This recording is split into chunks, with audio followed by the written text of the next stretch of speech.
So you said Will Ferrell's about to be in a new comedy sitcom series? I'm just telling you what I heard. Will Ferrell, new golf comedy sitcom series, Live Golf inspired. Rival tour to the PGA. So what could that mean? Is Shooter McGavin going to be in it? I don't know about that, but I think Jackie Schaefer is going to. I just feel like whoever Will Ferrell's character, Jackie Moon. Yeah, Jackie Schaefer. Jackie Schaefer. I feel like if they put Shooter McGavin in there with whatever character Will Ferrell is, it'll be gold. So it'll they be need absolute to bring gold. in Shooter. Bring in Shooter. You have to. In. You have to. He's the biggest villain golfer there is of all time. I don't know what network is going to be on. I would guess. By the way, I just want to go ahead and get this out of the way before we get going. We have a hell of a show today. Clint Lamb's going to join us. Robert's going to talk about Aaron Rodgers and Jimmy Butler and LeBron going demigod mode last night. The ending of Better Call Saul.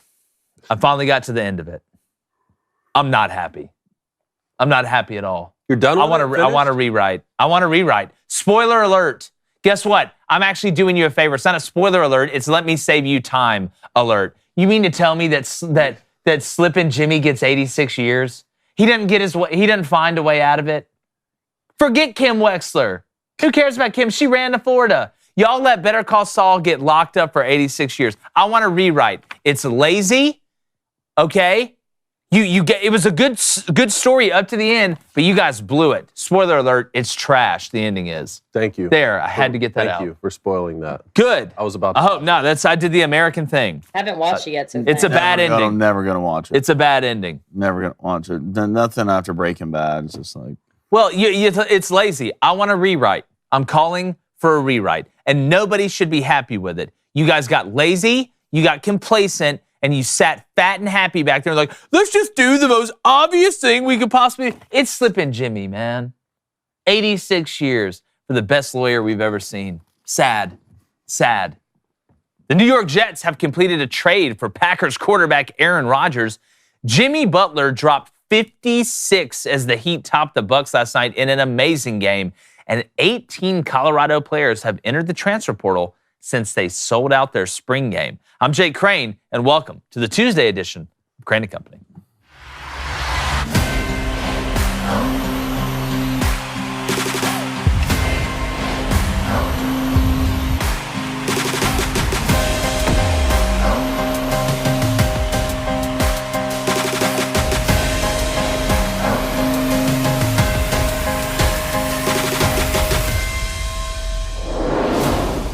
Now, there will be a lot of overreactions and some underreactions to what Aaron Rodgers did yesterday going to the Jets. But I'm going to say it. In my opinion now, the New York Jets are legitimate Super Bowl contenders. And apparently, they're also friends of the darkness, as Aaron Rodgers has decided to join the flight crew going into 2023.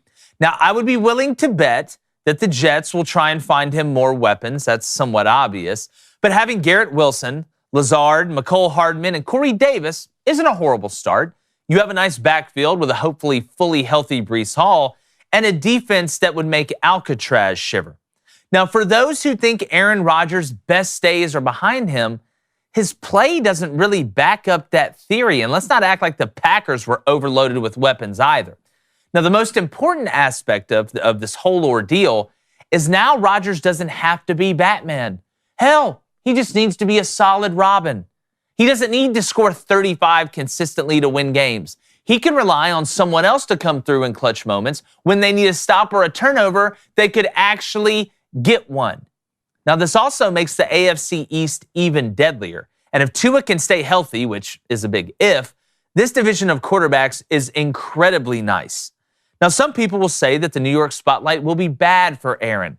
And maybe so when it comes to PR.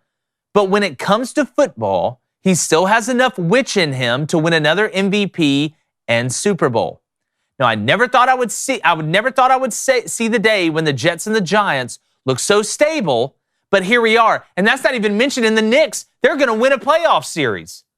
And to all the Jets fans who feel like their time will never come, buckle up, because there's a new sheriff in town, and he's about to discount double check everybody in the league. Boom. I'm going to bring in my co-host from Michigan quarterback. Discount double check. And son-in-law of Richard Todd, another famous Jets quarterback. Yes. Jets. And my brother, Blaine Crain, former Western State Colorado wide receiver. and he's a dragon on Fridays. We felt like this was coming, right? Everybody, it was almost a matter of when, not if. Everybody's glad the saga's over. Okay, we're glad the saga's over. It finally happened. It blew the internet up yesterday. But when you really dig down into the numbers, and at first when I saw it, I was like, man, I felt like the Jets kind of got fleeced in this a little bit. Then I went back and looked at it. Okay, and if you look at what you're getting, Aaron Rodgers. Okay, this isn't 60-year-old. I'm going around in a wheelchair I help move with a joystick, Aaron Rodgers. This guy can still do it. Okay, the Jets last year, there's a stat that just will blow your mind. WPA. Okay, we're not trying to find what internet to connect your phone to. This is an advanced metric that measures how many games your offense helped you or hurt you. Last year, the New York Jets, out of 17 games, 8 of them, the offense helped instead of hurt. Okay? So the other 9, the offense hurt the team instead of helping them. The Jets went 7-1 in those 8 games. Now, that was with, whodunit at quarterback, not Aaron Rodgers. So they don't have to be a great offense to have a chance to win the whole thing. They need to have a good offense. So when you look at the trade value, getting Aaron Rodgers automatically makes you better. It makes guys want to come and play at the skill position there more. It's going to increase that WPA, which is going to increase wins, and the defense could be even better than last year. Then you look at the picks, okay? You give up the number 13 this year. You've got the 15th, all right? You get a couple more picks and a compensatory pick where it's a second rounder, but if Aaron Rodgers plays 65% of the snaps, it becomes a first-round pick. I don't think the Jets got fleeced in this. I think this trade's a lot more even than what people are saying. David, what's your instant reaction to it? Well, no one can question the greatness of Aaron Rodgers. I think he's the most accurate passer in the history of football. I think the Packers, wanted to be done with him. He was creating just distractions from my perspective. I mean, Aaron Rodgers is eccentric, and eccentricity is not always a quality you think of when you think of the quarterback position. But make no mistake, he can still win at the highest level. Now you put him in New York with that defense, I do think that they could be Super Bowl contenders. And Vegas agrees. The Jets jumped into the top 6 here. Their odds to win the Super Bowl are at plus 1,400. The only problem, 3 of those teams above them are in the AFC. So you have the Chiefs, the Bills are in the AFC East, and the Bengals. So I think these odds are about right. As far as who got fleeced, I love that the term fleeced has now just, the common parlance, has entered. When that term gets thrown around, someone got traded in some sport or another. When I was looking at it, I thought the Jets got the better end of the deal to get a Hall of Fame quality quarterback. And, with the Packers not getting a lot in return for him. But then I thought, Aaron Rodgers doesn't want to be there. That's the problem. So if Aaron Rodgers, who's a 38-year-old quarterback, doesn't want to be in Green Bay anymore, then it's probably best for you to get as much as you possibly can, which they've been trying to get for the past few weeks, and move on. So like you said, the Jets get Aaron Rodgers, they get the 15th pick in the first round, and they get the 5th round pick. The Packers get the 13th pick, a second rounder, which is the 42nd, and then a 6th round pick. A 6th round pick this year, and then next year's 2nd round, which turns into a 1st round pick if Aaron Rodgers plays over 65% of the snaps for the Jets. So essentially, you just swap 1st round picks. The 5th and the 6th, you move up 1 round, but it's basically a swap. So you get this year's 2nd and next year's 2nd, which becomes a 1st if Aaron Rodgers plays a lot. But if Aaron Rodgers plays a lot for the Jets, they're probably going to do good. Yeah. So it's closer to a 2nd round pick anyway. Again, look, if Aaron Rodgers doesn't want to be there, you have to just get as much as you possibly can and move on from him. Well, I don't think either team I think they got what they wanted. Jets needed one quarterback, right? And first of all, this is not good. Aaron played 18 years at the Packers. You're never going to see Aaron Rodgers in the Packers uniform again. So, I mean, if you're a Packers fan, this has to be a little sour and sweet at the same time, but it comes down to longevity if you're the Jets with Aaron Rodgers. I mean, if Aaron goes there and plays 1 to 2 years and dips out, I mean, this is a loss. I mean, the Packers, what, you save $60 million in cap space? I mean, you get a first rounder and maybe a second rounder, but probably ends up being another first rounder, in my opinion. If he plays more than 65, it's a first rounder, or less than 65? More than 65. More than 65. So your guys, it's another first rounder. And the Packers, you wanted to get rid of him. Do I believe in Love at quarterback? No, I do not. But a team that did win, right? Multiple teams, right? The Bears. Thank God he's gone. Yeah. Right? The Lions. Yeah. Yes. Right? The Vikings. here we go, right? Aaron's always just a thorn in these teams' sides, so it's good for that division. I think right now, the Jets have one, if not the best defense when it comes, well, fully healthy, give me the 49ers, but one of the best defenses in the NFL. You put Aaron Rodgers with that, and if you're thinking they're going to still have that first-round pick, they're probably going to go after a receiver in the first round if I'm the Jets. Get another piece to put with Garrett Wilson, Breece Hall coming back from the ACL. The offensive line is obviously the biggest question when it comes to the Jets. But you do have a guy, Aaron, who's even older in age, who still's a witch when it comes to inside the pocket, stepping up and getting that extra time to extend the play and throw it down the receivers. So if I had to pick a winning team out of this trade, I'd pick both. I'd pick both at the end of the day because each team got what they wanted. Yeah, I'm just shocked. I'm not shocked, but it's funny that it takes this long for y'all to both, there wasn't some groundbreaking, we're getting 2 first-rounders, and there wasn't, whatever push and pull there was, it seems like they just got to the point where they're like, let's just get the deal done. Let's just get it done. Speaking of Jackie Schaefer, him and Kenny Powers sitting in the dealership, I'm going to give you $100. Now, when we talk about Aaron Rodgers and longevity, I think he's going to play for a little bit longer than what people are thinking. I think this fresh start is going to be a good thing. But if the Jets win a Super Bowl in the next 2 or 3 years, screw the first-round pick. You got everything you wanted in that. It's just giving yourself that opportunity. I mean, hell, just make the playoffs if you're the Jets compared to what it's been. Now, David, you brought up how good the AFC is, and I agree with you. But here's my question. Would you rather have to, in a playoff format, where your side only plays the other side in the championship game or the Super Bowl or whatever you want to call it, would you rather have to deal, it's like the NCAA tournament argument, would you rather play the number 1 seed in the second round and then it be easier at the end? Would you rather have to beat 1 or 2 of those teams in the AFC where it's tougher and then in the Super Bowl you get to play against a weaker team? Or would you rather go through a weaker side and have to play a really, really good team from the better side in the championship? See, it's really interesting, and we were talking about this just a few months ago when the Super Bowl was happening and the NFL playoffs.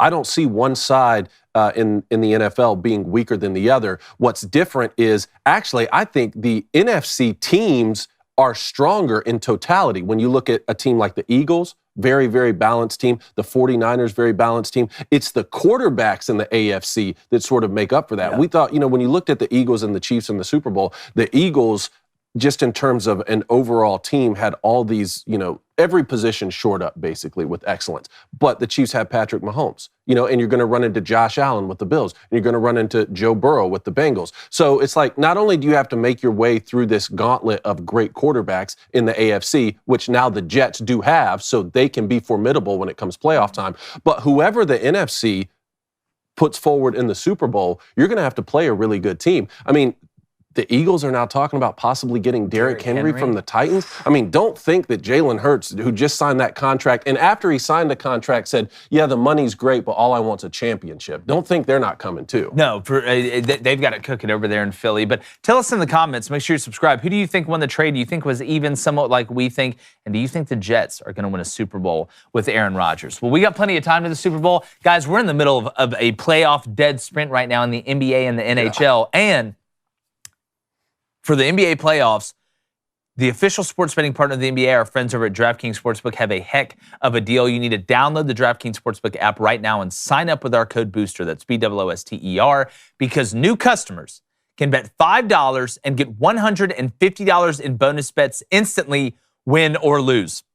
It's only at DraftKings Sportsbook with our code BOOSTER. Minimum age and eligibility restrictions apply. See show notes for details. We're going to update everybody on what's going on in the playoffs. But when it comes down to betting, I mean, again, it is an absolute dynamite time of year. You got NHL, NBA, UFC, Major League Baseball, college baseball. You can go through the gamut, whatever flavor you want. Golf, racing, basically every sport outside of the NFL or college football is going on right now. It is a great time of year to bet. I've moved on from a new team to shun. It's no longer the Maple Leafs. Now it's the New York Rangers. Dude, can't take them anymore. No, I'm with you. I'll never believe in the Rangers again. Blanye. What is up, Buttercup? I know you've been feeling some of those NBA bets lately, huh? Well, 2-0 action yesterday. Got kind of worried there for a little bit. The kind of worried. Lakers. Well, I had the Heat. I was more worried about the Heat plus 5.5. I did too. And the Lakers. I had them parlayed because the Lakers were at home, and sooner or later, Anthony Davis and the GOAT LeBron were going to do what they had to do. What was that? Yeah. That was a goat, David. That was a sheep. That was not a sheep. That sound sums Sheep up. don't make That those sound noises. sums up LeBron's greatness. Yeah, the GOAT. I do got to give him credit, but I do want to get to the Booster Club first. All right, let's go to Jamal M. Sampson. What's up, Jamal? Says, Aaron Rodgers really does remind me of Nicolas Cage from Con Air. Did you see him dress up like him? I mean, He looked just like him. He did it on purpose. oh God, what a great movie. I'm a big Nick Cage guy. I really am. I don't hate Nicolas that. Cage, Look, not like the other- Nicolas Cage is kind of like Nickelback to me. I don't hate him as much as everybody else. All right, let's go to Mike RFF. It's a lifestyle, baby. He says, bear down. Can the Bears win the NFC North this upcoming season with Rodgers out of the picture? No. Huh? It got easy. Okay, who the Bears have outside of Justin Fields? DJ Moore? Yeah.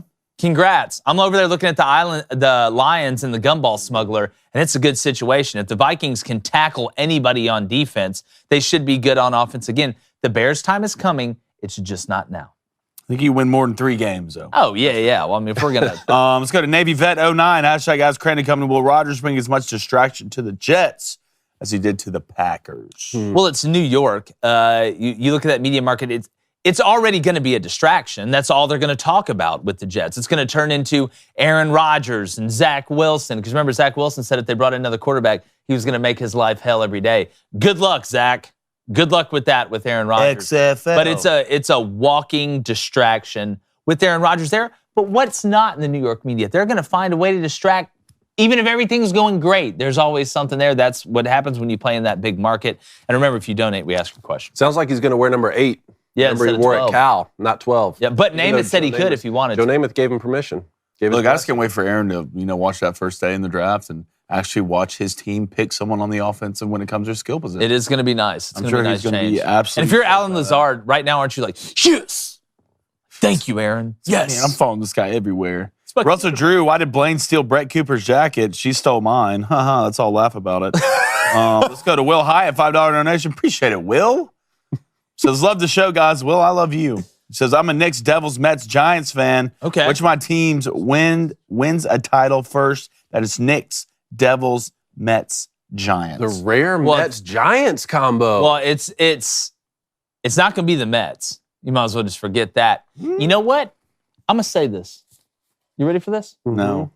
You said the You're about Knicks. to say the Jets are going to win the Super Bowl. The Knicks, the Say it. Jets, the Giants. I think the Jets win it before anybody else does. I love what the Devils are doing. Hate the Rangers right now. Love what the Devils are doing. I just think they're too young to win the Stanley Cup right now. But the Giants, they got to get it figured out with Saquon Barkley as well. That's Davey, you got an a team? incredible combo there. That is. Pick one. Not the Mets. Scratch them off. Yeah. Sorry. Let's go with the Jets, man. There you go. For Papa Richard. You love to see it. Jets. He's not a Jets fan. Let's get out. Let's. He's not a Jets fan. Jets, not Giants. I thought you said. I thought you. Giants. Oh wow. I'm going Jets. It's like, you know what? Man. Jets. I like I the thought you Devils. said- I like the Devils. I like the Giants. Yeah. I like the Mets. The Jets are winning the Super Bowl. baby. Right, That's Will, what it the is. Jets are going to win it. Now, give me the. Give me the Gigantes. Look, if they can win 2 with Eli Manning, they that's can true. win it again. That's Give me a the good Devils. point. All right, let's. I don't mind the Devils. I mean, when it comes to hockey, everywhere else I mind them. I don't want an exorcist situation going here. All right, let's get to 5 big questions. 5 big questions. All right, last week we talked about Bryce Young scoring a 98 on this new cognitive test, the S2, which I guess is just the new age Wonderlic test. So reports are that C.J. Stroud, former Buckeye, was in the 18th percentile on his S2 Not test. good. Which is not great. No, but reports are now that C.J. Stroud's draft stock is plummeting. Remember, he was the odds-on favorite to be the number 1 overall pick about 3 weeks ago, maybe 4 weeks ago. Now they're saying he's going to fall all the way out of the top 7. The reports from this anonymous executive said Stroud scored 18. That is like red alert. You can't take a guy like that. That is why I have Stroud as a bust. Keep in mind this guy remained anonymous. Yeah. Is this just more posturing from teams? I think I would err on the side of it is. But let's just run the hypothetical game that this is serious. And this is true. I don't know about an S2 test. I don't know about an F2 test or a T3 test. I do know about a G test. He passed my G test. I'm not talking about gangster. I'm talking about you balled out against Georgia Tech. He did. That's what I mean. That's pretty gangster. When I saw CJ, and it's not just Georgia.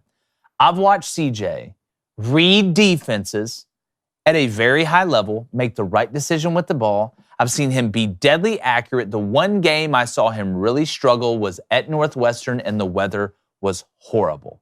Okay? But when it comes down to decision making, I will trust watching you get after Georgia's defense, which is the closest thing to an NFL defense that we have in college football, consistently throughout the game when they have a lot of time to plan for that offense, and you absolutely cooked them without Jackson Smith and Jigba.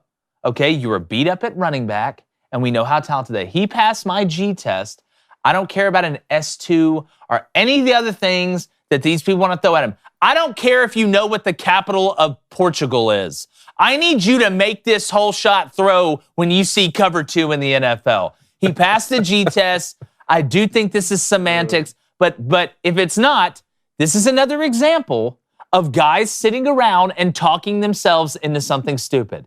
Because if somebody drafts Will Levis or Anthony Richardson before CJ Stroud, they should be fired on the spot. I'm not talking about Kevin Costner draft day. Hey, I'm going to take these picks and trade them for these picks. See? No.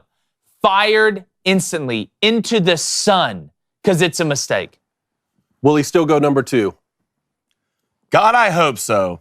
Because how these guys have jobs if he doesn't go to, on the look, call me. I'll Kevin Costner this thing. You don't need a Kevin Costner this thing. Hold on. Whatever the S2 test. You know what my test is? 1, I know football. 2, I watch CJ ball every Saturday. All right? And not just like breaking records. Like CJ is the second best quarterback in this draft. It didn't take Jimmy Neutron to figure that out. All right? If you draft Will Levis, who's mediocre at Kentucky, Anthony Richardson, who is beyond mediocre at Florida, hell, I take Hendon Hooker over both of them. I've been saying that. I've been saying that for 3 months. Both of them. This anonymous executive also said, all of that in conjunction with the fact that Buckeye quarterbacks have never done much in the league. See, this... Look, as much as I would love to just sit here and just revel, and all of that, this is outrageous. This is outrageous, and it's unacceptable. Can you imagine that in any other, there's a reason you remained anonymous. If you imagine if you were owned a bakery. Exactly. And you're like, I need to hire a manager. You're like, well, his last name's Smith. There's a lot of bad Smiths before this. We're not going to hire him. This is ridiculous. Have you watched He went this to guy's Carver tape? Middle School. Have you watched this guy's tape? It's, again, turn it on. I mean, it's grown men sitting around talking. I get stirring the pot. A friend of our show, Pat Linchoni, who's written a lot of books on performance and leadership, he has basically 3 rules when it comes to drafting these guys: humble, hungry, and smart. CJ Stroud's cognitive test would be more alarming to me if he weren't as humble as he is. Every time this guy gets up on the podium, all I see is humility. And we already know he's hungry. And in terms of his smartness, look, he's showcased that on the field. Is he going to be the greatest NFL player of all time? Probably not, right? It's hard to make it in the NFL. Yes, he could fail. He could be a bust. That's the status quo because that's how difficult it is to make it. But I'm just telling you, I think this guy has the right mentality and the right character to have a lot of success. Didn't he blow off the Manning camp? No, there was conflicting reports. Brady Quinn said that he no-showed to the Manning passing academy camp, whatever you want to call it. But then Ryan Clark came out and said that he had never committed to going. CJ's kind of stayed behind the scenes. I don't know 100% sure, so I don't want to speculate on that. But I will say this. You said the word hungry, okay? Our friends over at Good Ranchers, and y'all know us, we keep it real here. I think that's what separates us from the 4-letter network. I love grilling, okay? I'm an American red-blooded male. I love steak. I love chicken. Look at this picture of steak that Cone had. Was that the bone-in ribeye right there? Bone-in ribeye. We got the Good Ranchers Butcher's Box. They have different boxes, bundles. It's fantastic. They got chicken, everything you want there. And they sent me the box. It was so big, it took up my whole counter, the Butcher's Box. Good. That's what I recommend. I opened it, and it was like a mixture of being George Washington, Paul Revere, and Abe Lincoln at the same time. At the same time? I feel like somewhere in heaven, Abe Lincoln was smiling down on me as I opened the bone-in ribeye. Did you say the Pledge of Allegiance? I said the Pledge of Allegiance and the national anthem at the same time. we joke around and have a good time on here, but I'm telling you, Good Ranchers, this is the move. All right. And if you haven't changed the way you buy meat yet, you really need to. I'm going to give you 3 reasons that I personally subscribe to Good Ranchers outside of just my brain works, and I know it's the best place to go. 1, they're giving you free bacon for a year. All right. You want to wake up and scream America? Here's some free bacon. All right. For a whole year. I could just eat bacon for a year and be fine. That's £1.50 in every box of $240 value. Number 2, they offer a price lock guarantee, meaning that when you subscribe, your price doesn't change for the length of your subscription. And with inflation, that's a huge deal. 3rd, Good Ranchers product and meat is unlike any other. All-natural burgers, USDA prime steaks, and better than organic chicken will change your standard for great meat. Those Wagyu burgers are off the charts. I haven't had those yet. Off the charts. We love it. We've had it multiple times. We're so glad they sponsor the show. Yes. And you need to head to goodranchers.com. Use our code BOOSTER for $20 off your box. Free bacon, great meat, a secure price, and a bonus $20 off. That's promo code BOOSTER, BOOSTER, at goodranchers.com. Goodranchers.com, American meal delivered. I was supposed to do that in 1 minute. It's so good, it took me 2. No, we're so That's how happy much to we have love them it. back. We So honored absolutely to have love Good it. Ranchers back as a sponsor. And shout out to Nikki and Chad. And I know some other Booster Clubbers have sent me their order confirmation. I'm telling you guys right now, just do it for the free bacon. You're getting $243 of bacon. That's how they used to trade back in the day. You know what $240 of bacon could have got you 200 years ago? I don't know, probably a couple goats and a house with a gate.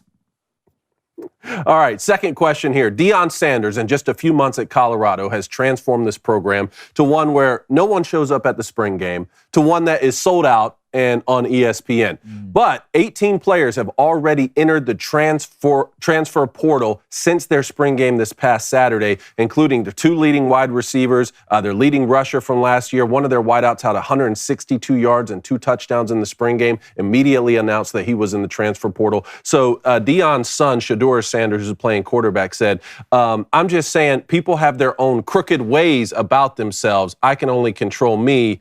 And then, went on to say, I'm not going to delete that picture, but I am since we're men and they're crooked and that's foul, though, or something. I couldn't follow the rest. Either way, I just remember Deion Sanders telling people to hop in the portal right when he got there. Street. So is there a problem here? This is a 2-way street.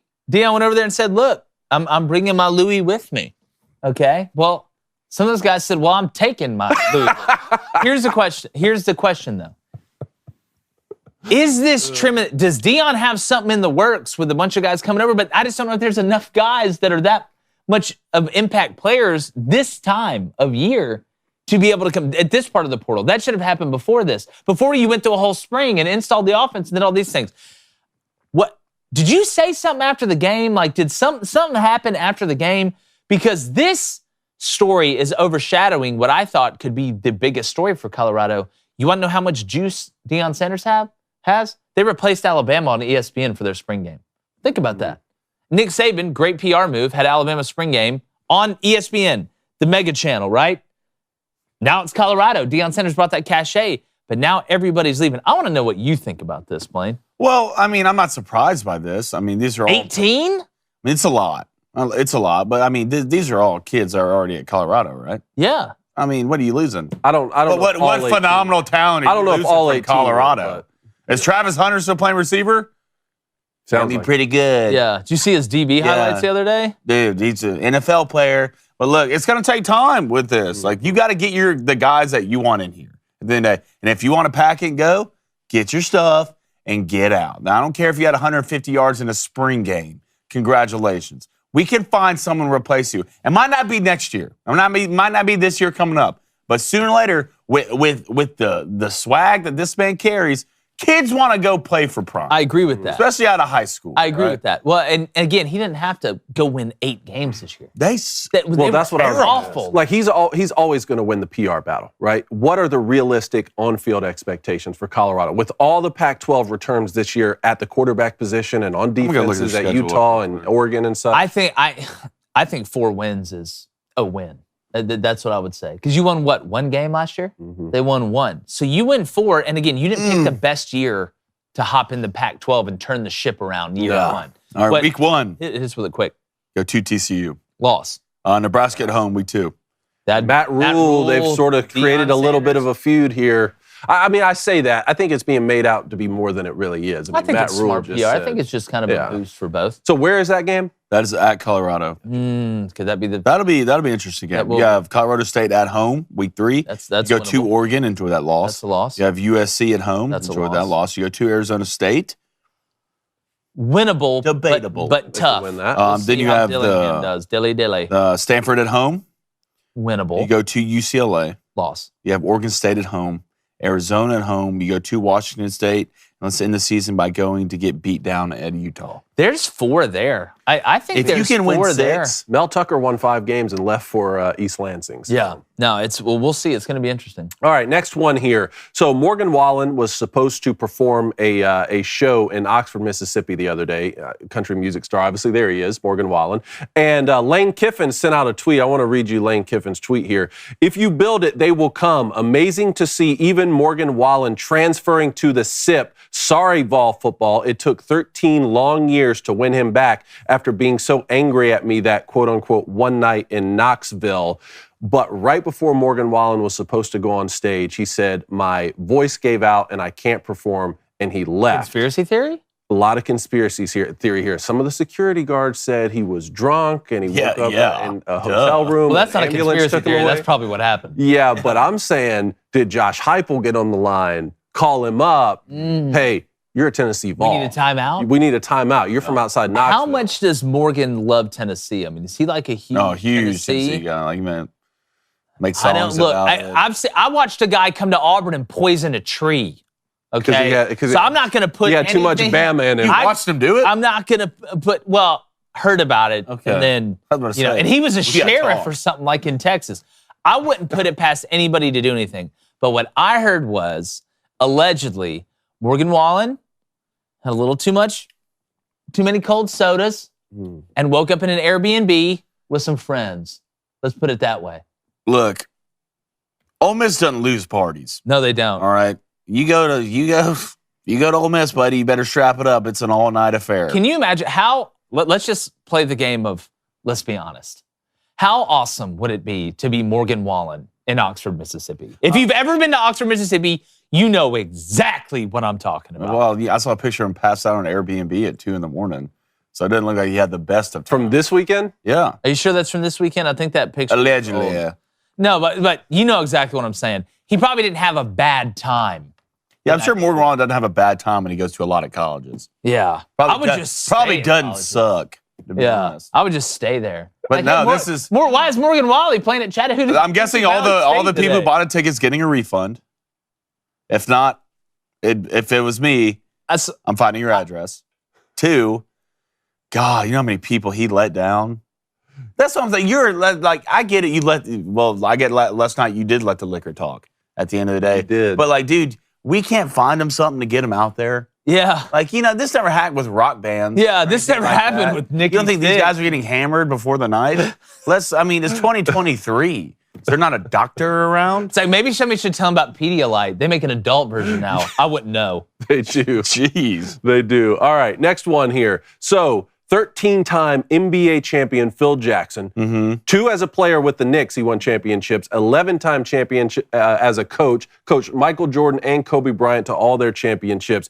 He says he hasn't watched the NBA since 2020 because it's gotten too political with a quote-unquote bunch of slogans on the court. Now, Jalen Rose and some other former players came out and basically, I mean, we have the clip here if we want to play it, but came out and said, well, Phil Jackson, essentially is motivated by race here, and when someone shows you who they are, believe them. This guy's a 13-time NBA champion. If the NBA got too political for him, what does that say about the rest of the country? Well, here's, I think, the greatest contrast in why the NBA has been struggling compared to when it was doing really well.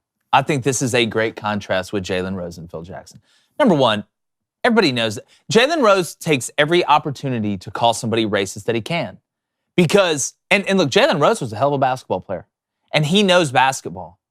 And I'm for anybody talking about whatever they want to talk about. But I'm also for being able to point out when somebody, in my opinion, is just an ignorant person.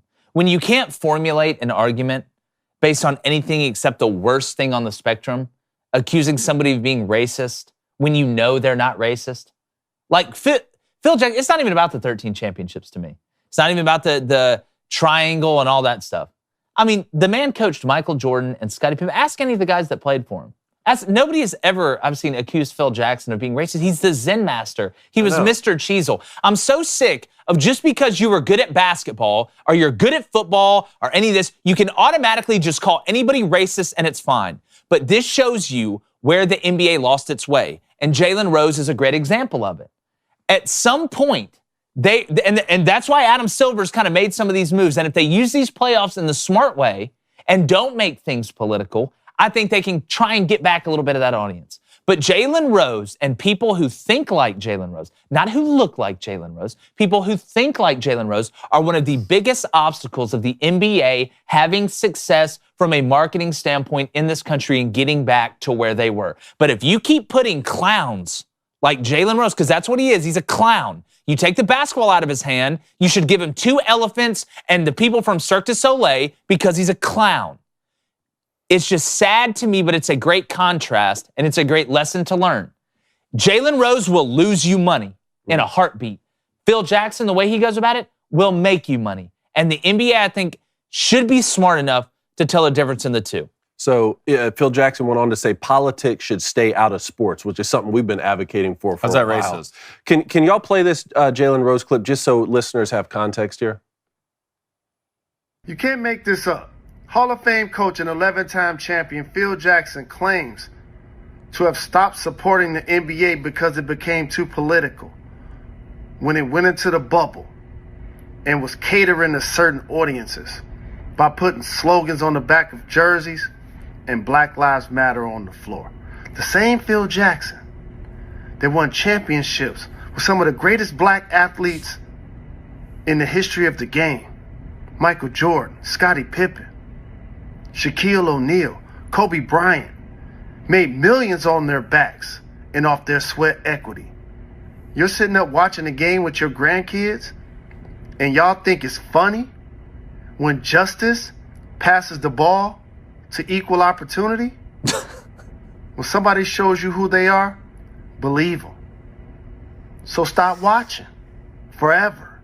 Well, that's what he did. But my first thought here is it's another example of the inability to form a distinction between politics and race, right? Like those ignorant. always get conflated there. Some of the greatest black thinkers of our time, when I think of Thomas Sowell and Larry Elder, our own Candace Owens here, are conservative-minded people, right? Like politics doesn't always cut down racial lines, which I don't understand. And like you said, with Phil Jackson being the Zen master, this is a guy who basically was finally able to get through to Dennis Rodman and form a relationship with him that was inseparable, where he could get the most out of Dennis Rodman while also allowing the guy to be himself and supporting, his life choices. And who I believe was a left of center, Phil Jackson, political individual. But that just shows you how far I think we've fallen now. Well, I mean, Jalen Rose wakes up every morning looking to call somebody racist. The word racist is so watered down to this point because it can have nothing to do with race at all. And you saw this, and first of all, let's be honest about the BLM. Pretty sure the executive of BLM was sold $10 million from BLM. Like, they burn stuff down. They're actively violent. So, no, I wouldn't support that. I don't think Phil Jackson said BLM by name. No, well, But he said slogans on the Okay, yeah. Well, the BLM slogan, that's what's on the floor. Sure. So, if me, I equate that with the BLM organization. But this is in all sports. Sports are getting so political now to where it's almost impossible to watch. That's why we started this show. So if I'm Phil Jackson, I get it. And I didn't see Shaq come out and say. The only thing I've ever seen someone say bad about Phil Jackson was Scottie Pippen a couple of years ago came out and mentioned something of this. But there's one person I will not listen to or trust, and that's Scottie Pippen. Go look at Scottie Pippen's background and tell me you feel comfortable with what he's saying. Huge Phil Jackson guy. One of the best coaches to ever do it. I don't listen to anybody who gets on ESPN anyways because they wake up every morning looking to race bait somebody. Yeah, and that's why we're trying to kick their ass a little bit, and I feel like we're doing it. All right, last one here, a 5 big question. So the Anheuser-Busch team, the Bud Light marketing executives, this is Alyssa Heinerscheid and Daniel Blake, and I think some others have all taken a leave of absence ever since putting Dylan Mulvaney on a beer can. Do we have this clip here? Bring up this. So this is, I believe, the LinkedIn profile for one of these executives here. This wasn't going to go well from the start, right? Look, when all these DEI hirings and, hey, let's hire this person just to make sure that we can't be accused of being racist or sexist or transphobic, these people really aren't talented. Like, they're not good at anything. How did you get this job? Well, you looked and you said, hey, you're going to pay me $250,000 a year to go out here and just do stupid things? Like, I think this is a phase that businesses are going through because they're so worried about getting hammered over, oh, well, you didn't have a DEI person, so now you can get sued. When you play stupid games, you win stupid prizes. And Alyssa Gordon Heinerschneid, who's reminds me of the Dilly Dilly? No, not even the Dilly Dilly, but the Heinerschneid. What's that beer movie? Beer Fest? Beer Fest. I can name you here and there. Bring the Heinerschneid.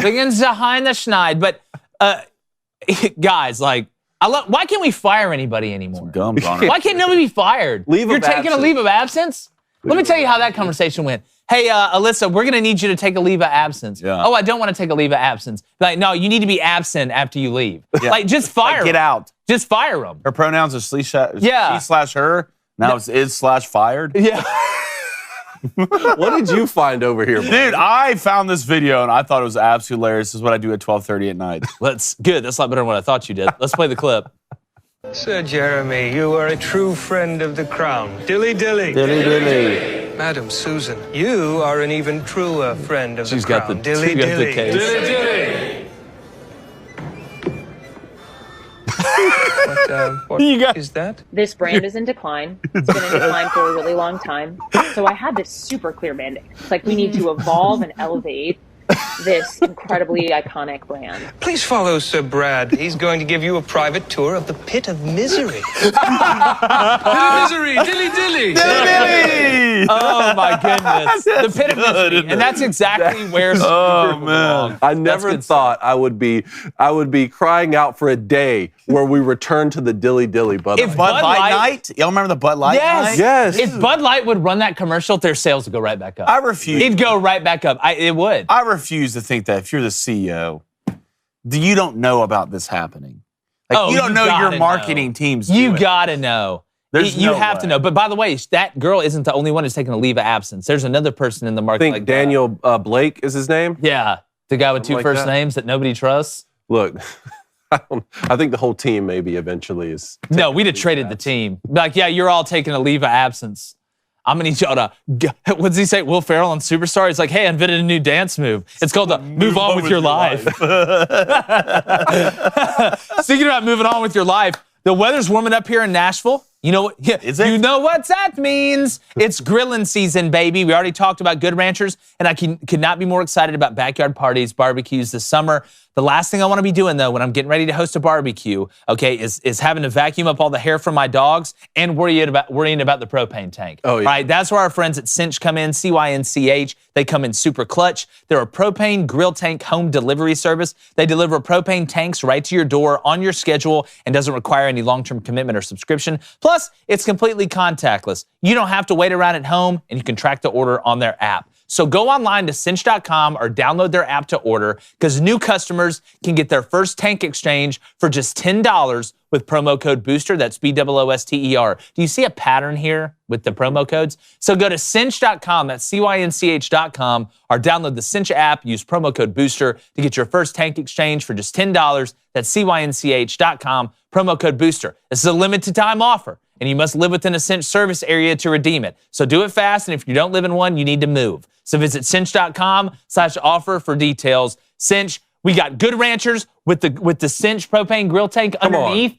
I mean, it's a who's who. If you can't have a great grilling it's session a who's on that, who. I moved here just to be in the Cinch area. You did. Yeah. And I'm proud of you for it. Now, all the things I have to worry about in life, let me just tell you what, propane ain't one of them. That's got 99 problems, and propane ain't one. It's a regular Hank Hill situation. Yeah, let's get to the Club de la Booster. All right, let's go to Poison Alley. He says, I live in Dallas area, have 3 daughters, bless your heart, none of which have been to a professional sporting event. Ooh, I see where this Where is does going. he start?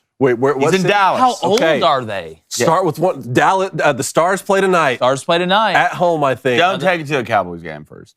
I don't know. I don't think it'd be bad to go to Jerry. This Star, I've never been to a Cowboys game fan. at the Stars. I'm just telling you, if the Preds games here are regular season Preds games are any indication, Dallas Stars tonight hosting the Wild. Take them to that. You will not have a bad. Can I say I something tell you- random really quickly? Okay, I got It's the something. first time I've ever, I think a couple days ago, actually met a Flyers fan. Really? Yeah. Where? Did y'all hug it out? And we were at, I think called Neighbors. Did y'all lock eyes? Oh, yeah, he's on the softball team. Oh, He's okay. the captain of the softball team, actually. Oh, the captain. Wow, you're Pretty hanging out good? with the captain. Yeah. That's high praise. Yeah, he's good. Yeah, Max is good. Yeah. I met a Flyers fan. I just thought I'd throw that I tell you what you ought to do. I don't know if Texas has hosted Oklahoma in softball yet, but if they do, you need to take the girls to that one. That's a good You need pick. to take the girls to that one. too. Oklahoma softball. I know Texas is good too, but man, Oklahoma. Patty That's a Gasso, good one. She got them gassed up. Speaking of Cinch, speaking of gassed up, our friend Clint Lamb from On 3 covers Alabama like a warm blanket in the wintertime. Clintonius, what's up, man? What's up, fellas? How y'all doing this morning? Doing good. You're in the spaceship right That now. ambiance in that room right now. Yeah, I'm just waiting for like Elon Musk to pop out with like a computer in his hand. Hey, man, I have to be in a cave. I don't know what it is, but I get my best work done when I feel like it's at night. So you gotta Well, keep the vibe alive. Well, that's how we man. Love invented it, fire. man. So, I mean, it's a good start. Clint, I want to talk. We talked a little bit about the Alabama spring game yesterday with Matt Moscona. Obviously, dove into LSU pretty deep. And there's only so much you can take from the spring game. But when I look at Alabama, I will never sleep on Nick Saban. Okay, this man, I watched him win a championship with Blake Sims, with Jacob Coker. It's been amazing the run they've been on. I have not seen Alabama, maybe wounded is not the right term. I used wounded animal a little bit yesterday. But watching that game, I feel like they're weak in spots at the same time that they haven't been. Quarterback and left tackle, and they've got all right-handed quarterbacks. How do you feel about the quarterback battle? How do you feel? Do you think Pritchett's going to have to move and Proctor's got to kick out the left tackle? Kind of what are your thoughts on that situation? As far as left tackle, I still think the coaching staff's extremely high on Pritchett. Very athletic guy, has the size that you look for, very highly touted recruit coming out of high school. Did he struggle on Saturday? Absolutely. Now, I went back and watched a little bit of it, and it just technique wasn't there. And so it's all correctable issues. But, yeah, it's definitely something that I think the coaching staff is keeping an eye on. But I've also heard great things throughout the spring as far as Caden Proctor's concerned. The number one tackle in the country, 5-star plus player according to On 3. And I thought he played pretty well. He's a huge guy, 6'7", 354, a little bit, of a clunky mover because of that size, but at the same time, the length kind of compensates. I thought he performed pretty well. And so I think between those two guys, I think it ends up getting worked out at some point. But I do know that the coaching staff remains high on both of them. So I think that position is going to be okay. Quarterback, that's a different question because it's like you watch the game and live, it felt like, okay, they're just not getting it. And then you go back and you rewatch it and you realize, granted, I think we all knew going through it the first time that there were a lot of drops by the receivers and tight ends and running backs and pretty much everybody. And that's going to hurt your stat sheet and your numbers. But going back and watching again, you realize, okay, maybe they performed a little bit better than I had originally anticipated or thought that they did. And then you start to realize, okay, then why was Nick Saban frustrated in the post-game press conference? And I think, as far as what they're asking their quarterbacks to do, play within the offense, get the football to your weapons, allow them to be the ones to make the plays. I just don't think you're seeing enough of that from either one of these two quarterbacks. And I think that that's something that Nick Saban is relatively concerned about. Yeah, well, one of the things coaching teaches you is the tape's never as good as you thought, and it's never as bad as you thought when you really dive into it. When you look at and I want to stay on the offensive side. Look, I think Alabama's going back to a little bit of murder ball, which is, power run, play action, slam and slide, boot game. You're going to have your downfield passing game shots off the play action with Jermaine Burton and some of those guys. But when you do have new quarterbacks, all right, and I know Milroe and Ty Simpson are totally different. I think the young guys, even though they had a pretty good showing, I don't think their time is right now, including Holstein. But when you have a young quarterback, there's nothing that protects him better than a solid run game. And when I look at Jalen Milroe, we know how effective he is as a runner. But if they get in 3rd and 7 and 3rd and 8, how much do we trust him to throw the ball? Then Ty Simpson, on the other hand, if he does not have a run game, There's nothing worse than having a young guy that's a sitting duck in the pocket. Cade Klubnik had to deal with this a little bit at Clemson last year with that offensive line. How strong do you feel like Alabama's run game is going to be? Because if the run game can get back to even close to where it was, it's going to make that offense a lot better. What's your overall thoughts? We know they're talented up front, but they were talented up front last year. Yeah, I do think that it continues to be a work in progress. Now, I mean, obviously in a spring game, it's going to be very vanilla. But there wasn't this consistent movement, whether you're talking about the first team or second team offensive lines. I don't think either one was able to establish the run game like they are going to want to this upcoming season. Now, some of that could have been out of design. I don't think Nick Saban wants to make the statement that Alabama's back to being the old Alabama in a spring game. You know, the better situation for that to be rolled out would be Texas in week 2. Where you're trying to kind of impose your will on your opponent and things like that. At the same time, though, nothing lined up as far as what we had heard about the offensive line and the fact that they had improved so much. We had heard about the struggles, you know, from a pass protection standpoint, which I think the first team offensive line allowed 9 sacks. That's never good. Now, granted, that happens in a lot of spring games for Alabama, or at least it would seem to. But at the same time, the run game, I think, is the biggest difference as far as what we heard throughout the spring and what we saw on Saturday. So I'll be curious to see if that improves. I mean, obviously, the offensive line looks significantly bigger. They put a huge emphasis on that in the offseason, and that's been, you know, pretty noticeable. But there's a couple of key things that a quarterback's going to need as far as, you know, playing complementary football. It's the run game. It's the complementary defense. Do you have a play caller that you can trust? Do you have, you know, trustworthy weapons? And, you know, I don't think that the defense is certainly showing a lot of encouraging signs. But as far as the drops from the receivers, as far as not getting a push in the run game, I don't think that these quarterbacks right now have been set up for complete success. But at the same time, there's been such an emphasis put on all those things this offseason. I think Nick Saban knows that they're going to get all those things. So it's the quarterback that can play off of those things the best and play complementary football to those things. You don't have to be Superman. You know, this team is not going to ask the quarterback to be Bryce Young. And so, you know, who can do that the best? Who can limit the mistakes? Who can get the football to your playmakers? And who can really play within the offense? I'll be curious to see who ends up stepping up there. David, how great of a situation that is that at Alabama, where you can look at the offensive line that's massive and say, you know what?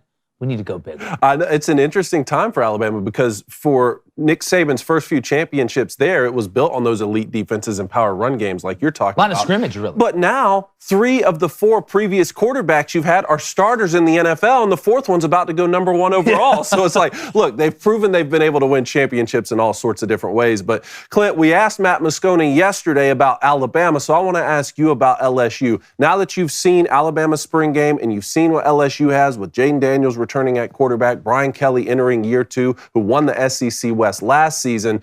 Do you think that, I mean, that November 4 matchup there where LSU comes to Tuscaloosa, are you thinking that Alabama is still the favorite in the West, or will LSU go back-to-back in the division there? That's a great question. I mean, I think at this point, based off of what we're seeing, if you're going to want to win consistently, the number one thing you need to have is a quarterback. Granted, I mean, you can win in any given week without one if you have the right, you know, situation and the right things, you know, kind of work out in your favor. But just week in and week out, especially in the SEC West or the SEC in general, you need to have quality quarterback play. And I think that right now LSU's in a lot more of a reliable spot with that. I thought Garrett Nussmeier looked fantastic too. Or at least he had some great moments. And so, yeah, LSU certainly set up for success this year. I think that once, you know, by the time November 4th rolls around, I really think a lot of these problems for Alabama are going to get solved. Like I said, I don't think the quarterback's going to be asked to do too much in this offense. And so with that, you know, how much can these guys improve, or do they go to the transfer portal to add somebody, and can they get that situation figured out? If they do, I mean, from everything that I've heard about the receivers this offseason, you know, they're very pleased with that group. I understand they didn't have a great showing on Saturday, but pretty much everywhere, you know, all the other scrimmages, all the other 14 practices, they've been able to kind of get the job done. So that's a really tough question. I would probably lean LSU right now. I think they're the safer bet because Alabama just has too many question marks, but it's also April. So I still think there's some time to figure some things out. Still have the transfer portal. Malik Benson's a monster on the outside, too. Yeah. That was a nice. That's why we have you on, man, because you're an objective guy when it comes to Alabama. One last thing here before Blaine jumps in. You know, Steve Sarkisian a couple weeks ago talked about how Nick Saban really revitalized his career and saved his career. You guys are going to face Texas, like you said, week 2 when they come to you in the second iteration of that home and home. You know, what is the Alabama thought on Steve Sarkisian, all that he did as the OC at Alabama and now moving on and being the head coach at Texas? Well, he's kind of the hope for any coordinator that comes to Tuscaloosa. It feels like that outside of Jeremy Pruitt being hired, if he would have gotten hired as the defense coordinator this year, just the coordinator hires do not seem to be popular amongst fans. And Steve Sarkisian definitely fell into that same category, especially after his 2016 national championship, play calling with Jalen Hurts and stuff, and the way that kind of, once Bo Scarborough went down, he didn't make any sort of adjustments. Fans weren't happy with the hire. He comes in, he puts his head down, he goes to work, and he ends up being the best offensive coordinator maybe in the, Alabama history, but certainly during the Nick Saban era. I think, Lane Kiffin has an argument there too, but Steve Sarkisian and just the way that he took the talent and he elevated it and was able to utilize it properly, I don't think we've ever quite seen it to that degree. And so just what he's been able to do, both for Alabama, fans ended up loving him. There's been talk, maybe Sarkisian could eventually replace Nick Saban. Obviously, I think he would need to do a lot at Texas, and I don't even know if you could pull him away from Texas if he ended up having the success that he would need to for that to actually be a thing later on down the road. But, special guy, and Texas is going to have a good football team this year. I understand that they've constantly fell short of expectations pretty much year after year. But that offense is going to be fantastic. Quarterback plays improved, receivers across the board, transfers, guys they've recruited. The tight end position with Sanders is pretty incredible, and all 5 of your starters on your offensive line coming back. Yeah. That's going to be a really tough test for Alabama. And they're good defensively too. It's not just their offense, but with Steve Sarkisian, he knows Alabama's program. He knows Nick Saban, and so I think that he's going to be as prepared for that game as you possibly could be. So I'm looking forward to watching it. And, I wish Steve Sarkisian all the luck in the world. Yep. Well, I've heard some Tyler Van Dyke news out of Miami. Nah, he ain't going. He already said he's not. I don't know. They always say that. Trust me. They said C.J. Stroud's not going second. We'll see. Clint, first question. I'm going to get to the Booster Club. Let's go to Bradley Cogdill. He says, if Alabama has a down year, which I guess for Alabama that means win less than 10 games, could you see Nick Saban calling it quits after this year? No, I really don't. I think he was closer to retirement than people realize. But I don't think he wants to leave this program in a bad place. He definitely doesn't want to leave it on a downward trajectory after what he's built. That's going to, in his mind, affect his legacy. So I think it's all about, he's putting a huge emphasis on getting things back on track, getting back to the Alabama standard, having this thing rolling. And that, I think, is going to take a couple of years. This isn't going to be a win a national championship in 2023 if that does end up happening, and then him riding off to the sunset. But I do think that, with where things are at right now, if they continue to move in the wrong direction, I think his pride is going to keep him from stepping away. Now, granted, if this just continues, I mean, at some point he will end up stepping away. But I think the goal now is to get things back to where they were before he even considers retirement. God, I hope he retires soon. We're going to be on it. Matty Ice, 1994, also known as Nighthawk. Clint, he wants to know, how much will Bryce Young's size affect him in the NFL? I definitely think it will affect him to some degree. I mean, I thought that LSU did a pretty good job of using his size against him, holding him within the pocket with a spy, kind of hiding their spy. And then as soon as he would go to roll out, kind of forcing him out one side or the other, and then, using him immediate pressure. I think you'll see that a little bit, but I think he's done probably the best job that I've ever seen of limiting how much his size affects him. And so I still think he's going to be extremely successful. There's a reason he's going to be the number 1 overall pick. He's got, a fantastic football mind. I wouldn't say that it's Tom Brady, Peyton Manning, level yet, but I definitely think he's on that path. Plus he brings the mobility factor, the, improvisational skills, just a very special talent pretty much all the way around. So I do think he's going to have a lot of success. Yeah, I've heard he walks around the halls at school and people will put incredible math problems on chalkboards and he'll just solve it when nobody's looking. A real good Nobody finds out till the situation. next day. Like, I heard he just brings around like a mobile piano and just plays at random places like Beethoven. Yeah, I love that. Like I heard he can fly. Well, I actually heard private. I actually heard he broke the speed of sound by running. Well, What'd you I hear, heard that Clint? too. What'd You heard any of that, Clint? Did that make it your way? Every bit of that's true, by the way. Thank you. Clint, again, this is why we have you on. You speak the Playing on them truth. strings back there? No, absolutely not. Yeah, we got to get you and Cody I'm not together. canceling any concerts in Oxford anytime soon. I'll tell you that. Yeah, that's exactly right. But we'll go hang out in Oxford at Airbnb, that's for sure. Clint, Yes. appreciate it, my friend. Tell everybody where they can find your work over there at On3. Yeah, BamaInsider.com. We got the Talk of Champions message boards. Great Alabama community being built over there. So definitely come check us out. And then you can also find me on Twitter at Clint R. Lamb. Yeah, well, Mary had a little lamb, but that lamb sucks compared to Clint Lamb. Appreciate it, Clint. Big facts. Appreciate you guys. All right. See you, buddy. Clint Lamb, one of our favorites from On3. Do you want to get to anything in the Booster Club real Well, quick? okay, yeah, I'm going to go ahead and make an announcement right now. A mistake has been made. What'd you do? Then it's not me. All right? I don't want anybody to put this on me. But the iPad, I guess, refreshed or updated, so it redid the chat. So there's 3 or 4 donations that I can't get to. So this is what I need to happen now. Control room, Jay Tizzle. I need you to send me like 4 donations that it refreshed, and I can't scroll up because this iPad is bogus. All right, but I do have some. Look, if sounds like No, your this is fault. going to be a negative comment from you. Dad It's used to always have a negative saying. from Dad you. used to have a Thank saying. you, Dave. Okay. Dad used to have a It's not your saying. fault. Thank If I you. want to hear excuses, I'll interview. Interview prisoners. It's not your I know we had the same dad. I know you know that saying. It's not your fault. It's not my fault. It's not your fault. It's technology's fault. Get it together. CG87343, $2 donation. Appreciate that, brother.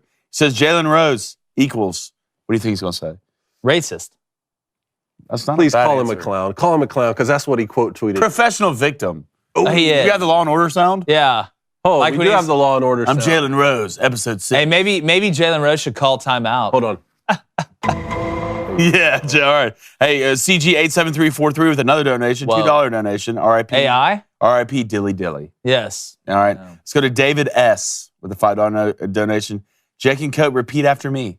I'm All scared. right. This scares me. The Tampa Bay Rays The Tampa Bay are Rays the best team in I baseball. knew we were going to get are the there. best team in the AL East. Rays set the record last night with 14 straight home win. Meanwhile, the Braves can't beat the Astros. One and won four. last night 1 and at 4 home. since y'all call Braves the last- best team in baseball. One This and is 4 what we in a get. 162-game season. They're leading the division. It's a marathon. Guess what? The Jake, Astros were going to Let start it go. playing good at They're some awful. point. The Braves are awful. The Rays are the best. This is what you need to The play Braves, into. The Braves will probably finish last in the whole MLB. I'm standing Forget by. the A's. I'm standing A's. by Who needs the A's? what I said. Okay. That's what it's going to be. Okay. Also, your timeout comment, that was a Fab Five. That was a Michigan was. dig. Yes, it We focus on post-Michigan Jalen Rose. Not Okay. why here we he's- go. Remember, Jalen Rose talked trash to you on Twitter. I know he did. He called me a Clown. You know what? Put on your little clown shoes, your clown nose, your makeup. Go dance for Go the children. make balloon little- animals make in little front of them funny kids. balloons. No, I'm not going to Rainbow Land, and you can't make me. Ross Clifton. Where the unicorns are made of fudge. That would be dope. $5 donation. Yes. Braves are 1 and 4 since Jake and David said the Braves Here were we the best go. team in MLB. Thankfully, they won last night, or would I have to choose violence this morning? Oh, I'm glad you didn't have to choose violence. And you're lucky it's not Friday, or you look outside, hey, that's a dragon. Why is my house on fire? Let's go to Cole Frank. What's he got to say about Cole the Braves? Frank, excuse me. $5 donation. Do you think Jake Ottinger for the Stars is a Vezina candidate? Vezina. Easy over there. Look, Vezina. Vizina. Vesna? It may be Vesna. Will y'all quit throwing that's- these words at me, dog? It's like over God. here, but it's like Alex Trebek just don't. I'm about to get one of those cards and just like I'm start pretending to write the letter on the back of he it. is- The top goaltender award. Yeah. I tell you what, after what I've watched the Schmidt kid do for the Devils since he's come in, Oh, yeah. you may need to give it to that cat, to be honest with you. But no, I think there's a lot of good candidates. I wouldn't be upset if multiple guys won it. Even Shesterkin. I mean, you gave up 2 He's the goals best. last night. Shesterkin's To me, so good. Shesterkin's He's so still the good. best. Let's go ahead and get What are into, the- that's a good segue into the playoffs updates before we get to its mid. Hold on, I was going to look up odds. So you said for the Stars, right, Ottinger? Yeah. All right, Yes. so he's 4th right now at plus 2,600. Right now, actually, Allmark with the Bruins minus 1,100. So Well, think about it. The Bruins have the most dominant regular Yeah. season hockey. It's not just because they're great on offense. yeah, exactly. Well, why don't we go to the NHL first then? go. Kraken get their first home playoff win. The Maple Leafs were up 4-1 on the Lightning. No, the Lightning were up. No, I mean the Lightning were up 4-1 at home. Yeah. 3 in the third from the Maple Leafs, and then win in overtime. Did the Maple Leafs just like did the Lightning wake up and think they were the Maple Leafs? Like, hey, we got to blow this. Because typically it's the Maple Leafs. I tweeted this out last night. It must be just awful for your health, especially the heart area, to be a Leafs fan. Even in the wins. Yeah. I mean, you're having to drop a 3-piece and then one in overtime to be able to come back and win, but you did win. I am rooting for the Maple Leafs to get out of the first round. For the love of God, man. But you're playing a team that's been in the last 3 Stanley Cup finals. You have. But you know what? If you're going to slay the dragon, make it a Hydra. Mm-hmm. You know what I'm saying? I'm rooting for the Leafs this playoffs because I understand the pain that they're going through. That was a hell of a win yesterday. If you're the Lightnings fan, I know you're upset. I get it, but there's been a lot of good stuff going on lately for the Lightning, but there's some great hockey left. So that one's 3-1 right now. Toronto, and it goes back to Toronto with a chance to close it out. Same with the Golden Knights. Golden Knights 3-1 now over the Winnipeg Jets. I think that one now goes back to Vegas. You got Kraken, Avalanche 2-2. And then like we said, Rangers, Devils now 2-2. Rangers go into New Jersey, take the first 2 games. Score 10 goals. I was so excited about this series, and then they go in and they get 2 on the road. I stopped believing in the Devils. Now the Devils go get 2 in Madison Square Garden from the Rangers, and the series is tied. The Devils are like freaky good on the road. Like if you like throughout the year. Well, they beat the Rangers, I think 3 out of 4. Freaky good on the bat at home. Not a good home team. Incredible. Freaky good on the road. Are the New Jersey Devils this the best coaching job in the NHL this year? I know that sounds crazy to say with the Bruins doing what they did, and you can think I'm crazy. That's fine. But the Devils didn't make the playoffs last year. Mm. Like this hasn't been a great franchise. They are young. They are fast. And it's funny, speed in hockey translates a lot more on defense than I think people give it credit for, at least when I'm watching it. The makeup speed and the way that the Devils are able to stop the puck on the blue line so consistently, they never seem out of place. The last 2 games for the Rangers, who beat the Devils to sleep Outclassed in New Jersey. them in every way. In every way, 10 goals. They've scored 2 goals since Schmidt has come in at goalie. I think they found something there. We'll see if we can continue to do it. But everything for the Rangers looked hard. It looked difficult. So kudos to the Devils. That was some great playoff hockey last night. Yeah. And I'm going to be honest with you. I'm not a fan of the swing around pass.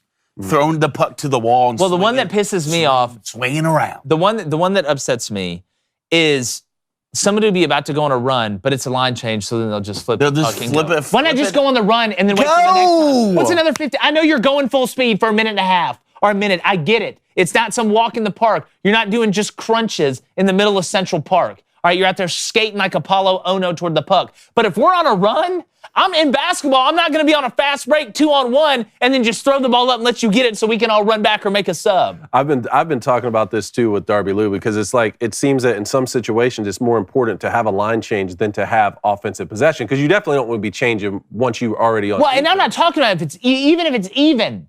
If it's even, okay, I get it. If it's 3v3, I get it. But when we're like 3v2, or there's 2 of you and 1 of them, and you're like, no, it just pisses me off. I get the side pass, whipping it around, because that's how you set up things. That's how, when you kick the ball down toward the opposing goal, you typically have guys that are waiting on that side. So it's another form of a pass. It's almost like a skip pass to me a little bit. Well, tonight we have Game 5 for Stars Wild, like we said. That one's going to be in Dallas. We have Game 5 Oilers Kings. That one's going to be in Edmonton. And then the Hurricanes have a chance to close out the Islanders in Carolina. I like the Canes a lot tonight. I picked the Canes to win it before this thing started. I like their grit. So I know we had some great NBA games last night, too. You did. All right, NBA. We had Jimmy Buckets for the Heat, score 56. And this was with Giannis playing, having a triple-double. Lopez had 36. Bucks were up most of the game. All of a sudden, Jimmy Buckets puts the team on his back, has 56, and the Heat go up 3-1 on the Bucks. It wasn't just that he scored 56. He shot 70%. The first quarter, he couldn't miss. Jimmy Butler kept the Heat in that game the whole time. Gave them a chance. Make no mistake, Milwaukee is the better team. They're down 3-1 in the series, and Milwaukee, in my opinion, by far, if you look at every category, is the better team. But the Heat have outwilled them, and they've outhearted them. But what a special effort. And the crazy thing about it was, Jimmy Butler was the only guy on defense for a couple quarters that could stop anybody on the Bucks. If you watch that game, it was like watching fathers play against children. Like that's Brooke Lopez, huge. Tree. Giannis, huge. Chris Middleton looked huge. Joe Ingles looked huge out there. And the Bucks had wide open threes, wide open shots, and the Bucks it's like the Heat would knock it down to 5 or 6, and then the Bucks would get it back up to 10, 12. And you just felt like they were going to be reaching and reaching and reaching. I was just hoping the Heat were going to cover the 5.5, but all of a sudden, with 5 minutes to go, they turned up the juice in there. Jimmy went off, the defense stepped up. You saw the Martin twins really give them some good minutes down the stretch. And outside, and Kyle Lowry played horrible. I started thinking Kyle Lowry may have had money on the game for the Bucks the way that he was playing. He was throwing the ball away like the thing was on fire. But it was such an impressive performance by Jimmy Butler. The Heat are up 3-1. Bucks and 7. The Bucks, I still think, are going to win the series. They're still the favorite, I think, to win the series, as crazy as that is. But what a special performance by Jimmy Butler. What a special performance. Like, first, the dude dropped him, but that's one of the best 50 pieces I've watched in a long time. Like even Jimmy came out in the interview. He's like, dude, my bad shots were going in. And you know that. You know you're going to have a big day. I just think the Bucks are a better team. The Bucks, there's no thinking the Bucks are a better team. Heat out-rebounded the Bucks, I will never know in my life. Effort. It just blows it. The Bucks are the better team. I'm going to go the Bucks at 7. Jimmy's going to have to do this for them to close the series. He's going to have another 40-plus game. He can do it, I guess, after this 56-point performance. But right now, if you're the Bucks, you're down 3-1. Giannis got to get healthy. Yeah, right. I mean, shoot him up with whatever you need to shoot him up with. He's got to be honest. How can the Bucks score 81 points in a half without Giannis? And then with him, he has a triple-double, and you add another 36 from Lopez, and the Heat still win. Because Jimmy Butler scored 56 points. I get it, but I saw a Nets team with KD and Kyrie Irving. They would both go off for 40 a night, and the Nets would lose and be in the 90s. You know, they'd lose 115 to 90 something. Well, the Heat played defense. I know, that's what was interesting from that game 2 or game 3 when Giannis was out. When they weren't, they weren't playing defense. I don't think the Heat played defense very good last night outside of Jimmy Butler. Kyle Lowry had a couple plays down the stretch, but they were getting cooked just off physics. There was a point where 3 straight possessions, the Bucks took the ball down the court and just threw it up. Not to somebody. There was 2 guys, and Brooke Lopez just grabbed it like a grapefruit and just put it in the goal. Giannis, 2 steps straight into the goal. The Heat won that game because they scored with them. They scored with them enough that they caught the Bucks sleeping in the last 5 minutes of the game, and the Bucks went on a dry spell on the offense side, which they hadn't gone through the whole game. Everybody was hitting for the Bucks. Ingles was hitting and getting steals, which Ingles has been pretty good this series. I think the Heat won that game because offensively they played out of their minds, and when I mean they, I mean Jimmy Butler. So the other game, Lakers take a Go ahead, Blaine. They won 117 to 111. LeBron with his first 2020 game had 22 points and 20 rebounds. And a clutch shot. And a clutch tying shot. They win in overtime, and they take a 3-1 lead over the Memphis Grizzlies. It's one, Jaws. Even, like, we got to give Ja credit. I know you have Desmond Bain had a great game. He had 30-plus points. 36. The game before Ja with the hurt hand dropped 45. Where's Dylan Brooks? You know, Dylan Brooks is a bum. Yeah. That's what Dylan Brooks You better start speaking Chinese, He's buddy. a bum. Well, we'll hear about Dylan Brooks when it's mid. But right now, if you're the Lakers, you have to be feeling extremely good about it. Anthony Davis didn't play a great game. No. I mean, he had his best quarter in the fourth quarter. 2 points at half. He showed, and that was free throws. That wasn't even a bucket. He got his first bucket after the first half.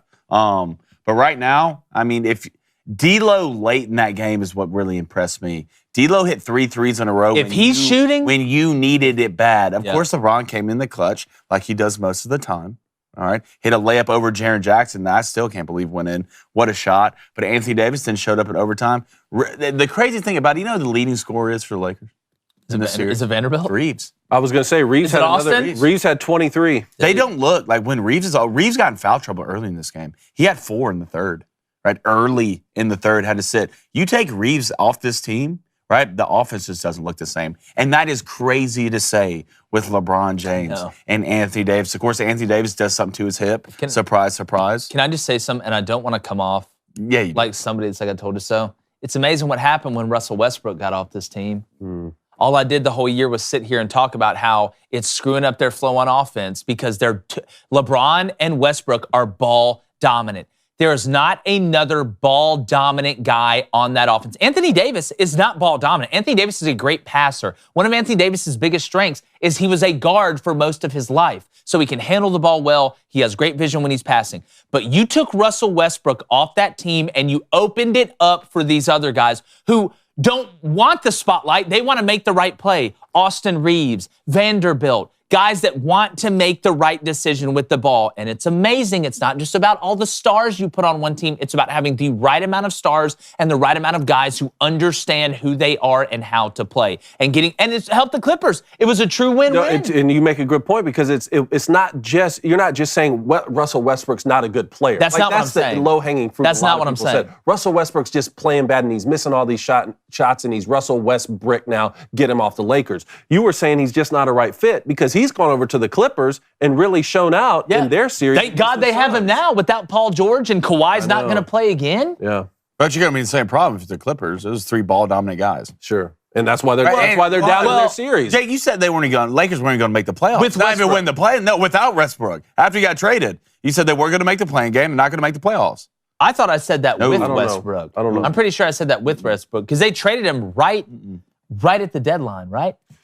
Yeah, right at the deadline. And look, I mean, LA's just playing the right basketball at the right time. Look, the Grizzlies are banged up, all right? They don't have Steven Adams. They don't have Brandon Clark. They don't have, you need Steven, think about Jaren Jackson and Steven Adams being out there at the same time. If you're Anthony, LeBron doesn't do enough in the paint to keep up with Steven Adams and Jaren Jackson. The Grizzlies outworked the Lakers in the paint when it came to rebounding, if you watch that game. Just the Lakers hit big shots. So are you saying there's no difference without Westbrook? Like it hasn't made any difference for the Lakers? No, I think Russell Westbrook, he's playing a lot better at Clippers. At the Lakers, he was playing terrible. He was shooting the ball terrible. He was turning the ball over at a crazy rate. So last question here. We got Celtics hosting the Hawks. That's 3-1. Nuggets hosting the T-Wolves. That's 3-1. Suns hosting the Clippers. That's 3-1. Do all of these series end tonight? Is Kawhi back? Yeah. No, Kawhi's not playing. I don't think he's not. Ty Lue said yesterday, no. All 3 of those are done.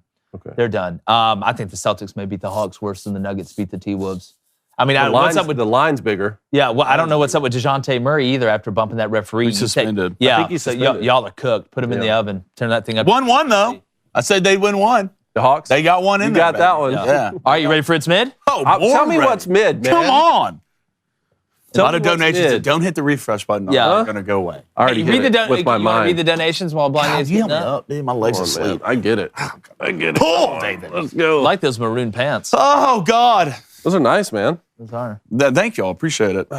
Don't judge me by my legs asleep. You said hit the refresh button? Don't hit the refresh button. I think you said refresh it. Braves feeling that Astros voodoo like the Yankees are used to. Hey, last time I saw the Braves play the Astros bring us into this. was in the World Okay? Series, and they got after that ass a little bit. Jorge Soler hit one that still hasn't landed. Anyways, continue with this mid. Welcome. Run the graphic. I love doing this. First on the docket today. First of all, Everett, shut up. All right, I'm talking. Thank you. Dylan Brooks, you're a bum. All right, look, I don't pray for anybody's downfall, but for Dylan Brooks, I'll show up with a suit and tie. This guy's an absolute joke. First, you don't have any respect for one of the greatest to ever do it. Probably the greatest to ever do it. Half of you are millionaires who just want to play gangster. You messed around and found out. At one point, and this was for Monday, the Lakers tied the largest quarter in the lead in the first quarter in NBA history. Remember this, son. If you come at the king, you better aim for the head. All right, next up, Lizzo, ill, gross. Over the weekend, Lizzo brought a bunch of dudes dressed up on women on stage in Knoxville. And also said she should be the beacon of what women should inspire to look like. So fat. For the love of everything holy, all right, women, do not listen to her. Please, God, I'm begging you. I wonder if Josh Heupel saw her and asked if she had any eligibility left. Look, I could see her bucket stepping in the SEC for sure. I mean, let's be honest. Chiefs just let go of their left tackle. They probably need one. I don't know if I talked about this, but this happened to me again the other day. People who chew with your mouth open, I want to murder you. All right? I want to murder you. I'm not condoning violence, but I want to kill you. All right? Are you trying to piss me off? Look, I'm hard to make upset. I'm hard to rattle. But nothing makes me madder than someone who does not know how to chew with their mouth closed. It shakes me to the core. Go back to the barn you're born out of. All right, let me put my recruiting hat on. Fox News. Oh, no, we suck again. All right? I don't watch much politics on the news, but the little I do, I watch me some Tucker Carlson. I think Tucker shoots it straight. He's not afraid of what he's saying and thinks in the real world. And these days, media doesn't do that. Doesn't matter if you're right or you're wrong. They will die whatever the hill their party lies on. I used to recruit for a living. Our head coach, Jeremy Boring, knows how to put a winning team together and has enough NIL money to rival A&M. Our team is stacked. I wouldn't mind one more impact player. So, Tucker, come home. I was going to try and recruit Tucker to be an Auburn fan. That too. Look, anybody put Zins in right before they go on air, I'm a fan. Yeah, that's exactly right. Him and old boy from Texas A&M just throwing in Zins. I love it. Holes. I love it. All right, let's get to Booster Club. Okay. Hit refresh. No. All right. God, I got to go to the phone first because I'm not missing any donations. Okay. You got this. I refuse. I believe. I refuse to do that. I know. Teach. We quiet hit out. Ross. We hit Cole. We hit Will. I'm not physically. James Stallings. $2 donation. What'd he say? Another Alabama player getting busted. Yeah, another Alabama basketball player, soon to be Alabama basketball player. From Wichita State, right? From Wichita State, got arrested with weed and had multiple. But I don't think he was at Alabama yet, He wasn't right? at Alabama He yet, had but committed still, from the at portal. this point, it's such a bad look. I mean, I always give coaches benefit of the doubt and take your bias aside, whether you're Auburn, Alabama fan. This has got to stop. There's got to be fear of repercussion. There's got to be fear of the coach. I don't think there's any fear of the coach. So hold on. I thought this was a good look for Alabama. Maybe you guys have different information than I do. I thought That this they was a cut it basketball player from Wichita State who entered the transfer portal and said, I'm going to commit to Alabama, and then he got arrested for having marijuana in the car, and then Nate Oates said, And no, guns. you're not coming here anymore. And guns. Yeah. Nate Oates said, no, you're not coming here So anymore. who you recruiting? Well, it's again, yeah. I mean, think about it. I mean, you you're got trying to recruit the best player. If you have, well, true, but I mean, you know more. I mean, unless he's had a history. Here's the of thing: trouble, there's which I a don't know. pattern. There's a pattern emerging here. It's that we're not seeing this everywhere else. It's happening at one place, and we know how PR is, and things get blown out of proportion. But it just, to me, it's a pattern of there better start being some fear of the coaches being upset there. That play's going to go off the rails. I thought Nate Oates did handle this a lot better. Well, somebody hired him a PR person. Look, you give me a second time. This is like, it's tough to control if you're Nate Oates. I mean, this kid just. I don't he doesn't blame have any Nate prior Oates. history of this. It's just. I don't what can you blame do? Nate Oates, but it's just still not a good look. Let's go to, and I think we also need to talk about, not right now, but maybe, y'all know Mikey Williams, the high school kid? Yeah, He yeah. got arrested. What an idiot. I'm so sick of hearing stories like this. Guys What an idiot. Super talented, just surround himself by a bunch of idiots. Who are your friends? All right, L4E with a $2 donation says, Jake, are you married? And Because my grandma loves you. first off, you tell grandma, listen, I love everybody. Okay, well, most people. Jalen Rose kind of sucks. Yeah, but sucks. you tell your grandmother that Jake says hello, and I'm always down to hang out. I am getting married May 20th. You are. Yeah. Bachelor Wow. party coming up. May 20th. That's crazy. Yeah, That's that's like your next. wedding. That's like next month. Yeah, I know that's my wedding.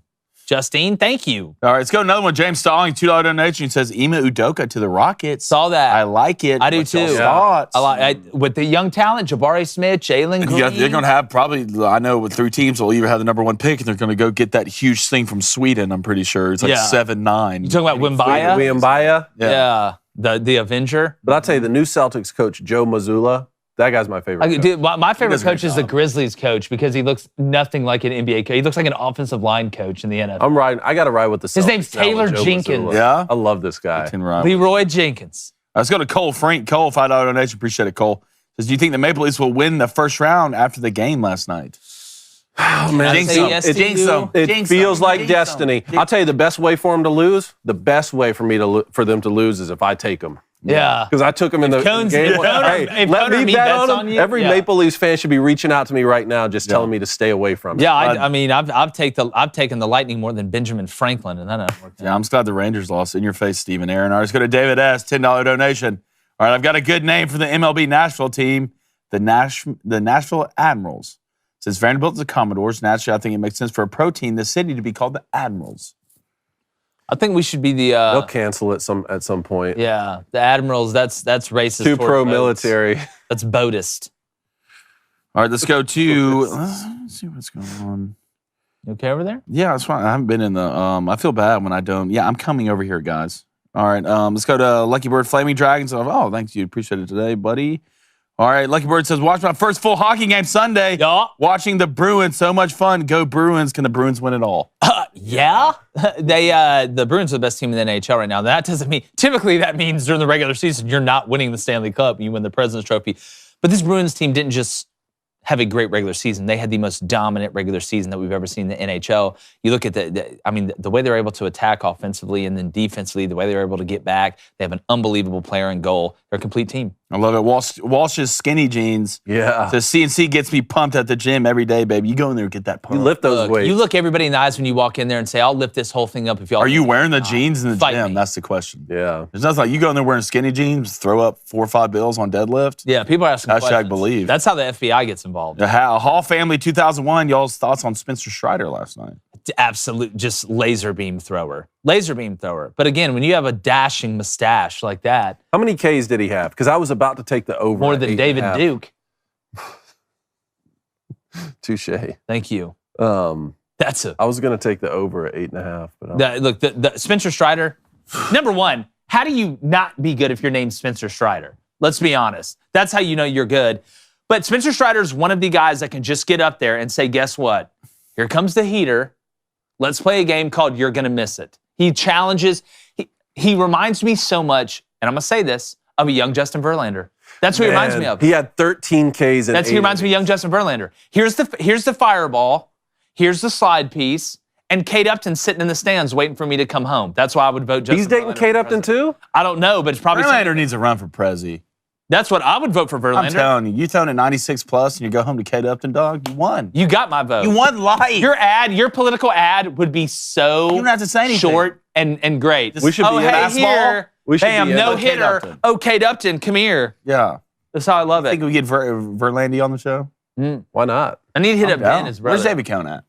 Where is David Cohn, man? Look, he's got a lot going on. I saw you were trending on Twitter with lesbians. Did you see that? Yeah. Lesbian David Cohn was trending. Yeah, that's hot. You know, got a couple questions. I'll talk about I have a question. Our Booster Club bets are brought to you by DraftKings. Download the DraftKings Sportsbook app now and sign up with code BOOSTER. That's BOOSTER because new customers can bet $5 and get $150 in bonus bets instantly, win or lose. Only at DraftKings Sportsbook with code BOOSTER, BOOSTER. Minimum age and eligibility restrictions apply. See show notes for details. It's not a joke. Here's what I got tonight. Canes, Oilers. Which would be a hell of a fight in real life.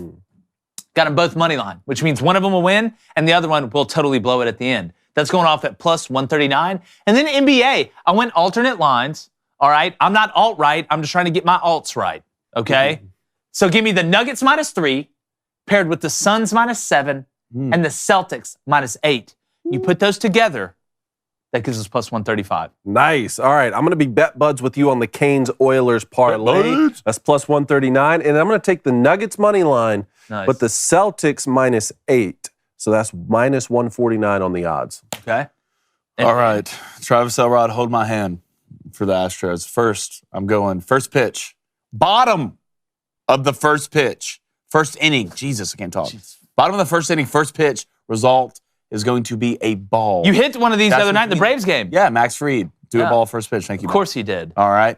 I think Syndergaard's. I think Thor's on the mound. That's a ball. For the Dodgers. You know what it's going to be? Sink or low. That's what it's going to be. So give me that. And then next, Astros, Rays. I can't see. There's a glare on it, but I know it in my head. Top of the first. Yeah. All right. First pitch.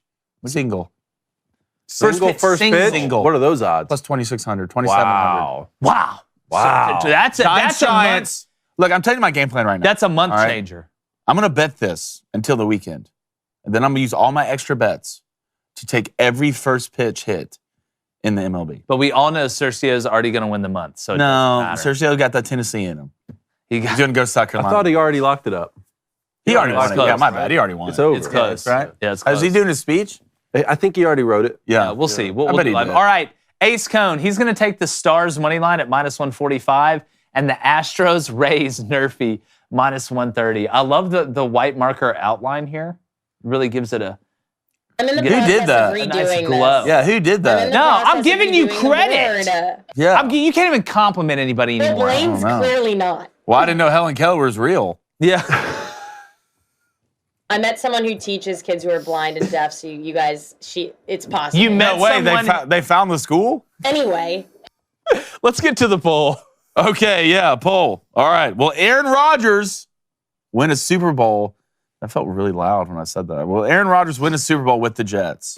No. They're going to say no at 63%, but they're wrong. No.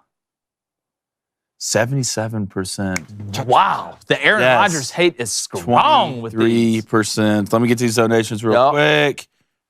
Okay, good. I got those. Let's go to Eric Caskey, $2 donation.